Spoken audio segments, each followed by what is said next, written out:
তোমরা কেমন আছো? ভালো আছো তো? আমার মনের অবস্থা জানো এখন খুবই খারাপ। জানি না কেন আমার পেজটার সাথে এরকম হলো। ছোট্ট একটা পেজ মাত্র মনিটাইজেশনটা পেয়েছিলাম। কত আশা, কত স্বপ্ন ছিল এই পেজটার প্রতি। এখন দেখো এই কয়েকদিনের মধ্যেই পেজটাকে আমার সাসপেন্ড করে দিল।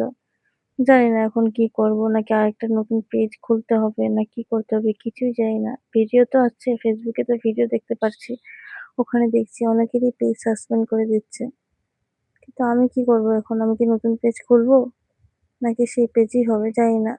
ফেসবুক তো বলেছে যে ১৬ তারিখে মানে কালকে আমি আজকে ভয়েস ওভার দিচ্ছি আজকে ১৫ তারিখ, কালকে ১৬ তারিখ। বলছে যে কালকে মনিটাইজেশনটা তুলে দিবে। মানে সরি মানে সাসপেন্ডটা তুলে দিবে।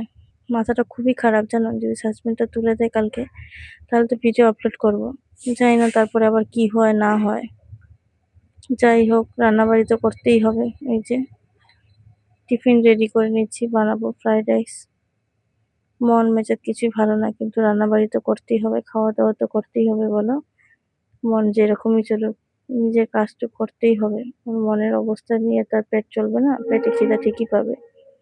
দেখো তোমাদের সাথে কথা বলতে, বলতে আমি লাঞ্চটা রেডি করে নিলাম। বানিয়েছি ফ্রাইড রাইস, এদিকে অফিসে খেয়ে যাবে, ব্রেকফাস্টটাও তো দিতে হবে।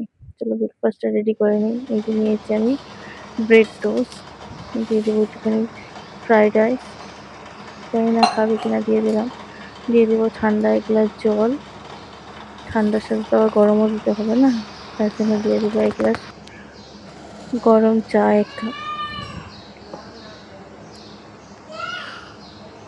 জানি না ভিডিওটা আপলোড করতে